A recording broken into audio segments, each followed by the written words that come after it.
Hello दोस्तों, YouTube Aditya ji के classes में आपका स्वागत है और मैं अनिल कुमार पांडे। बिल्कुल दोस्तों, और प्रत्येक दिन आपके लिए मॉर्निंग कैप्सूल में बहुत सारे विषयों को लेकर आपके लिए आता था, लेकिन इधर 2 दिन से आपको मॉर्निंग कैप्सूल के आपको नहीं मिल पा रहे हैं। तो इसके लिए खेद है। कारण इसके पीछे एक ही है कि संध्याकालीन जो 7 बजे से मैं साइंस ऑब्जेक्टिव क्वेश्चन डालता हूँ उसमें काफ़ी समय लग जाते हैं दोस्तों।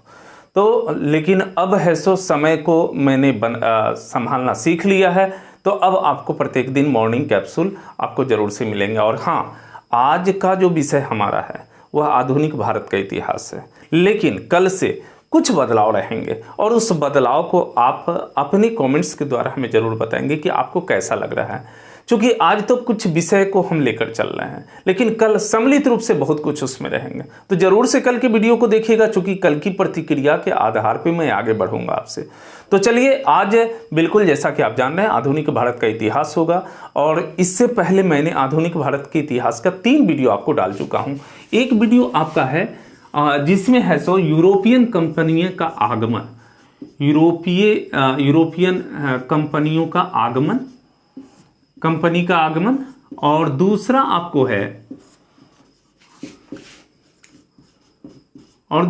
है प्लासी का युद्ध, प्लासी का युद्ध।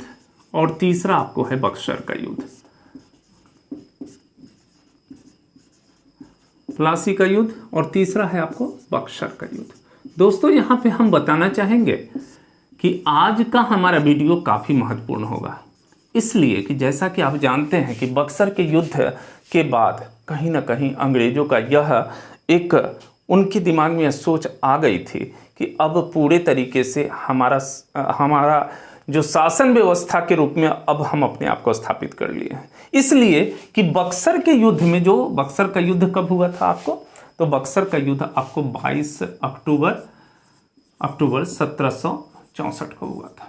तो ये बक्सर के युद्ध में संयुक्त सेना की हार हुई थी, और संयुक्त सेना में मुगल बादशाह, आपको उसके बाद अवध के नवाब और बंगाल के नवाब, मुगल बादशाह में शाह आलम द्वितीय, और अवध के नवाब में शुजा-उद-दौला, और फिर बंगाल के नवाब मीर कासिम। यह संयुक्त सेना की हार हुई थी उसमें, जो आप बक्सर के युद्ध में जाकर देखेंगे।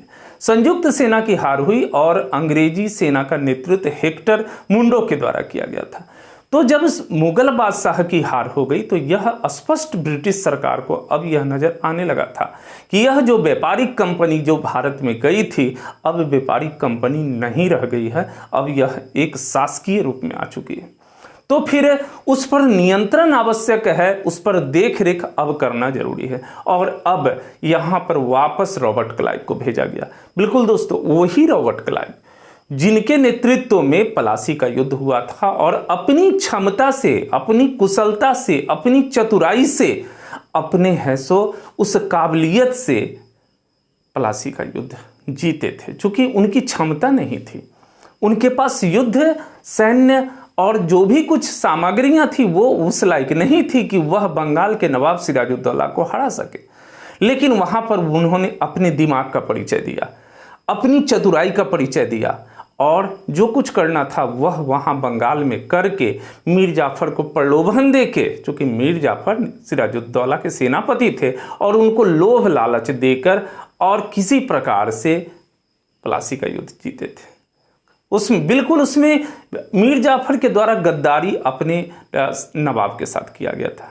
क्योंकि मीर जाफर आपको सेनापति थे किसके, सिराजुद्दौला के, और गद्दारी करके सिराजुद्दौला को हराया गया। और उसके बाद जो उन लोगों के बीच में, रॉबर्ट क्लाइव और मीर जाफर के बीच में जो समझौता हुआ था, उसके तहत उन्हें बंगाल का नवाब बनाया गया।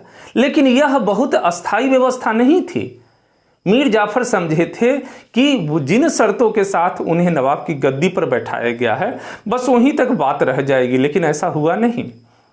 जब गद्दी पर मीर जाफर बैठ गए तो उसके बाद लगातार उनका आर्थिक दोहन शुरू हो गया, और अब मीर जाफर से लगातार पैसे की उगाही की जाने लगी थी, उनसे पैसे की मांग की जाने लगी थी।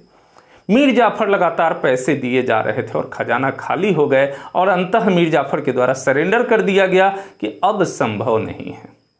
तो फिर एक धमकी अंग्रेजों के द्वारा दी गई कि यदि नहीं आप पूर्ति कर पाएंगे तो फिर आपके दामाद मीर कासिम को बंगाल का नवाब बना दिया जाएगा। बिल्कुल वही मीर कासिम जो इस बक्सर के युद्ध में उनकी भूमिका थी। तो मीर कासिम को बंगाल का नवाब बना दिया जाएगा। वो तैयार हो गए और मीर कासिम नवाब बन गए। लेकिन यहाँ पर मीर कासिम को सारी स्थिति नजर आ रही थी कि वह तो बन गए नवाब, लेकिन अंग्रेज इन्हें भी उसी जोंक की तरह चूस डालेंगे और अपनी सूझ और अपनी चतुराई का इनके द्वारा परिचय दिया गया। और सबसे पहला काम किए क्या? राजधानी का परिवर्तन किए। राजधानी का परिवर्तन करके किलेबंदी किए और ऐसे बहुत सारे कार्य किए जिसके वजह से अंग्रेज है सो नाराज हो गए मीर कासिम से। अब उनको समझ में आने लगा अंग्रेज को कि हमने बहुत बड़ी गलती कर डाली मीर कासिम को बंगाल का नवाब बनाकर। और स्थिति यह बन गई कि अब है सो मीर कासिम को हटा दिया जाएगा बंगाल की नवाब की कुर्सी से। और इधर मीर कासिम को भी समझ में आ गया कि अंग्रेज अब कुछ उनका करने वाले हैं, अर्थात उन्हें हटाने वाले हैं। तो मीर कासिम जाकर मिल गए अवध के नवाब से और मुगल बादशाह से, और दोनों तीनों के बीच एक संयुक्त बैठक हुई और उसमें यह निर्णय हुआ कि हम लोग संयुक्त रूप से है सो हराएंगे अंग्रेजों को। और उसके बाद बक्सर का युद्ध हुआ और बक्सर के युद्ध में हार किसकी हुई? बिल्कुल संयुक्त सेना की हार हो गई, अर्थात मुगल बादशाह की हार हो गई, अवध के नवाब की हार हो गई, बंगाल के नवाब मीर कासिम की हार हुई। फिर आगे क्या हुआ? आज आगे हम लोग यहीं पे आगे बढ़ते हैं।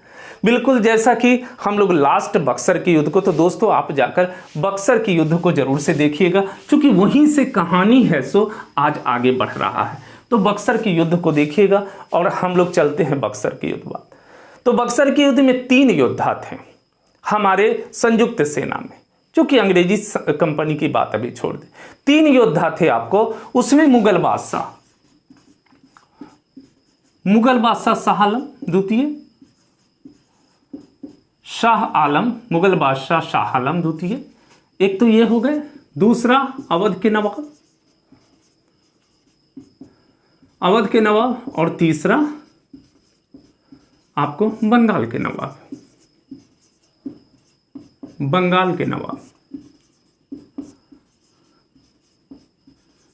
ये कौन थे? मुगल बादशाह शाह आलम द्वितीय, शाह आलम द्वितीय। ये आपको अवध के नवाब शुजा-उद-दौला,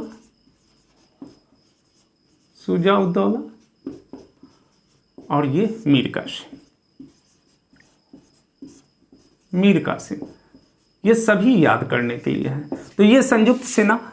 अब यहां पे स्थिति यह बनी कि बंगाल के नवाब मीर कासिम है सो पलायन करके भाग के दिल्ली चले गए। यहां से उनको लगा कि अब इनकी खैर नहीं है, तो मीर कासिम फरार हो गए। बच गए शाह आलम द्वितीय और शुजा-उद-दौला। तो शाह आलम द्वितीय और शुजा-उद-दौला कंपनी से आकर मिल गए और कंपनी से मिलकर वहां पर सरेंडर कर दिए।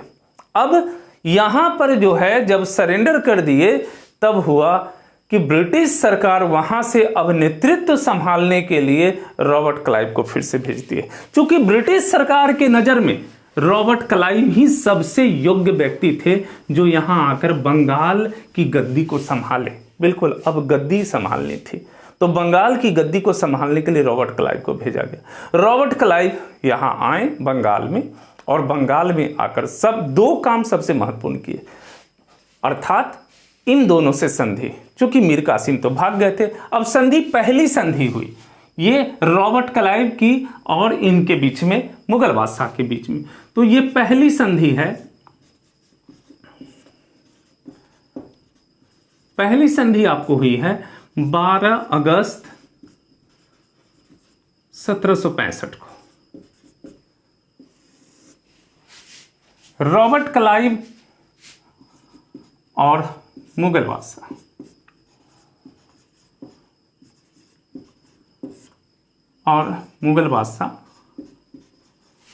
शाह आलम के साथ। मरता ना क्या करता, यहां पर ये बात होते हैं शाह आलम द्वितीय के साथ। अब इनको क्या था, अब इनके पास बचा ही क्या था, तो सब कुछ गंवाने के अतिरिक्त कुछ नहीं था, इसी में कुछ प्राप्ति हो जाए तो चलिए बहुत अच्छी बात है। तो क्या किया मुगल बादशाह, रॉबर्ट क्लाइव के द्वारा डिमांड किया गया कि बंगाल, बिहार और उड़ीसा की दीवानी हमें देती जाए, ये शर्त हुआ। अब दोस्तों यहां पर दीवानी शब्द आते हैं, दीवानी, यहां पर दीवानी को हम थोड़ा क्लियर आप लोगों को कर देते हैं कि मुगल काल से ही दो तरह की व्यवस्थाएं आपको चली आ रही थी, एक दीवानी और एक निजामत। दीवानी उसको कहते हैं जिसके अंतर्गत राजस्व की वसूली उगाही की जाती थी, अर्थात जितने भी आर्थिक कर हो गया, लगान से पैसे वसूली हो गए, या फिर अन्य व्यापार से जितने भी तरह की आमदनी की जो शासकीय को आमदनी का जो रास्ता था वह दीवानी से था। और निजामत शब्द उसके लिए है जिसमें सारे देखरेख, सैनिक देखरेख या फिर जो भी शासन व्यवस्था प्रबंधन करना, इन सारे कार्यों को निजामत के अंतर्गत रखा जाता था। तो ये आपको दीवानी, इसका बंगाल, बिहार, उड़ीसा, ये तीनों के दीवानी अब इनको मिल गई, अर्थात कंपनी राजस्व, इन सभी से राजस्व वसूलने का इनको अधिकार मिल गया। ये आपको है सो शाह आलम द्वितीय इनको दे दिए। और इसके एवज में उनको क्या मिला, तो उनको जो है सो 26 लाख रुपया आपको है सो उनको मिला कि वार्षिक 26 लाख रुपया है सो आपको है सो पेंशन दिया जाएगा। तो यहां पर मुगल बादशाह को क्या मिला, 26 लाख रुपया वार्षिक पेंशन के रूप में दिया जाएगा, वार्षिक पेंशन मिलेगा। एक और चीज कंपनी की कि करा और इलाहाबाद, करा और इलाहाबाद जिले जो हैं, इलाहाबाद जिले आपको है सो मुगल बादशाह को सौंप दिए गए। ये आपको अवध के नवाब से लेकर, तो ये जिले हैं दोनों जिले, यह भी आपको मुगल बादशाह को सौंप दिए गए यहां पर। अब दूसरी संधि होती है, और दूसरी संधि है आपको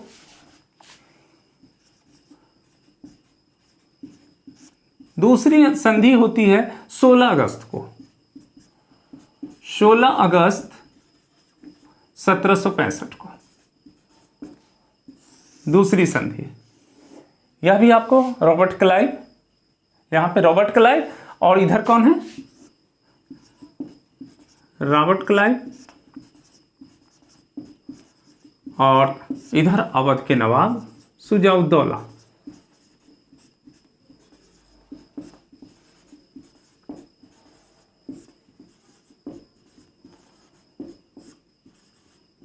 शुजा-उद-दौला के मध्य होता है इसमें। अब जैसा कि आप देख रहे हैं कि करा और इलाहाबाद का जिला ले लिया गया, तो फिर बाकी बचे हुए जो भी थे अवध के क्षेत्र में, वो सभी कुछ है सो उन्हें वापस कर दिए गए। तो अवध और करा जिला छोड़कर शेष क्षेत्र नवाब को वापस कर दिया गया। करा और इलाहाबाद, करा और इलाहाबाद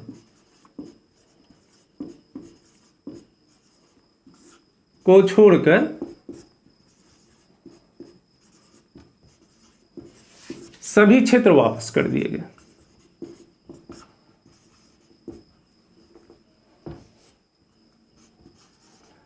क्षेत्र इनको मिल गया। और यहां पर कंपनी को क्या मिला, तो कंपनी को नवाब जो है सो 50 लाख रुपए दिए जाने का स्वीकार कर लिया। अब कंपनी को क्या मिला, तो कंपनी को 50 लाख रुपया, 50 लाख रुपया दिए जाने का स्वीकार किया, दिए जाने का वादा किया। और इस प्रकार से कंपनी जो है सो मालामाल होती चली जा रही थी। ना केवल इतना किया गया, बल्कि कंपनी जो है सो अब कंपनी को अवध में मुक्त व्यापार करने की छूट भी प्रदान कर दी गई।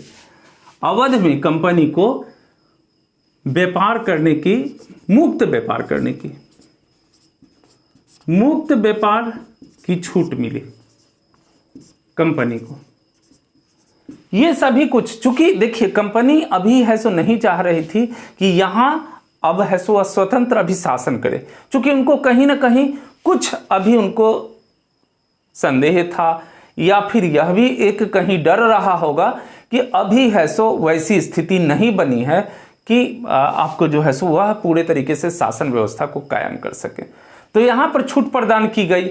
और एक और चीज किया गया कि कंपनी द्वारा अवध की सुरक्षा हेतु नवाब के खर्च पर एक अंग्रेजी सेना वहां अवध में रखी गई। खर्चा कौन देता? अवध का नवाब ही देता। तो ये इन लोगों के बीच में अंडरस्टैंड बना, ये सभी कुछ संधियां हुई, और इस प्रकार से ये संधियां जो इलाहाबाद संधि के नाम से जानी जाती है, चूंकि ये इलाहाबाद में हुआ तो ये आपको 1765 यहां लिखना, पहली संधि ये इलाहाबाद में हुआ, इलाहाबाद। तो दोनों संधि जो है सो इलाहाबाद संधि के नाम से जाना जाता है।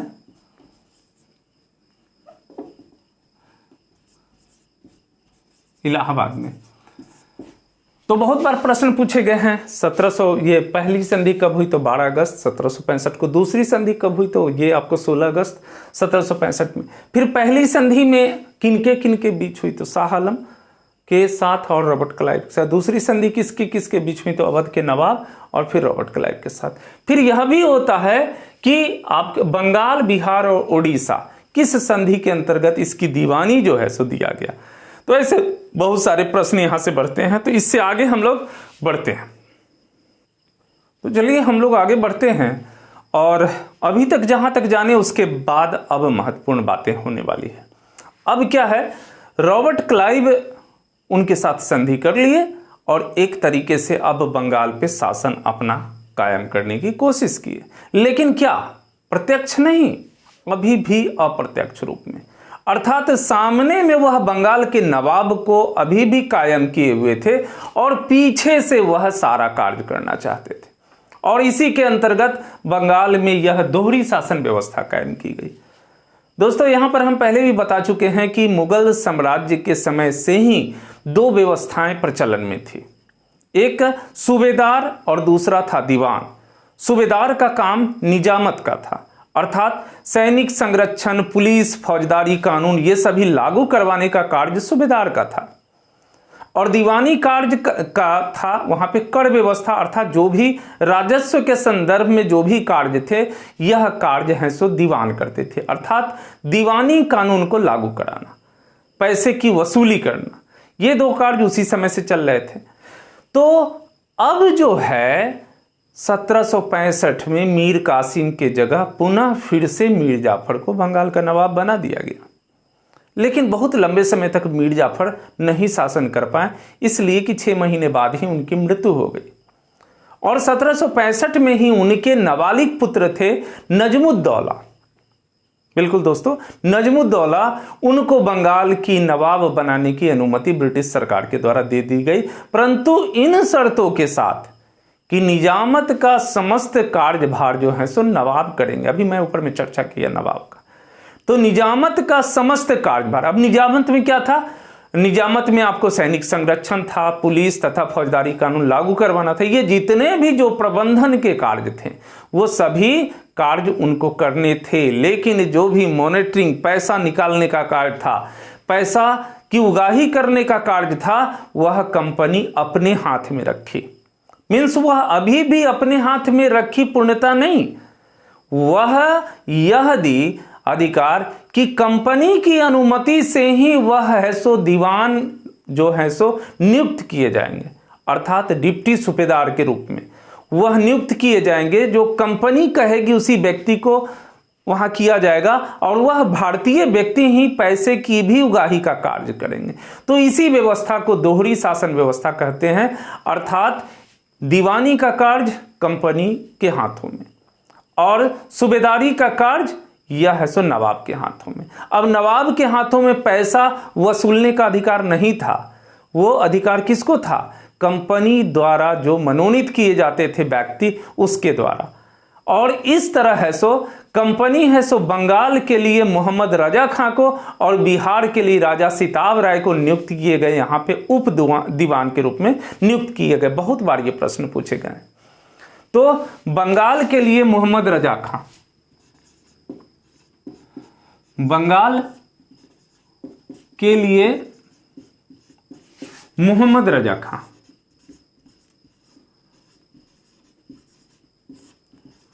रजा खां, और बिहार के लिए सिताब राय।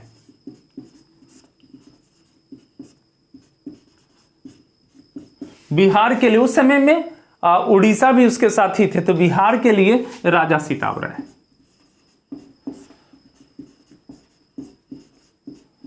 सिताब राय, ये दोनों हैं सो उप दीवान नियुक्त किए गए, उप दीवान नियुक्त किए गए, और इनके द्वारा ही राजस्व संबंधी कार्य किए जा रहे थे। और उधर है सो नजमुद्दौला के द्वारा है सो सारा व्यवस्था करना था। कब तक चलता, कहां से चलता, जब पैसे ही नहीं आ रहे हैं नवाब के पास तो कैसे कार्य चलेंगे। और यह कहीं ना कहीं एक बहुत बड़ा विसंगति थी, और दोहरी शासन व्यवस्था पूरी तरीके से बंगाल के नींव को हिला के रख दिया आपको। जब एक और यहाँ पे 1770 में और एक घटना घटी जो पूरे तरीके से अकाल पड़ा, और यह अकाल भी बंगाल को पूरे तरीके से बर्बाद किया, और यह व्यवस्था सही ढंग से नहीं चल पाई, और जो पूरे तरीके से भ्रष्टाचार व्याप्त यहाँ हो गया।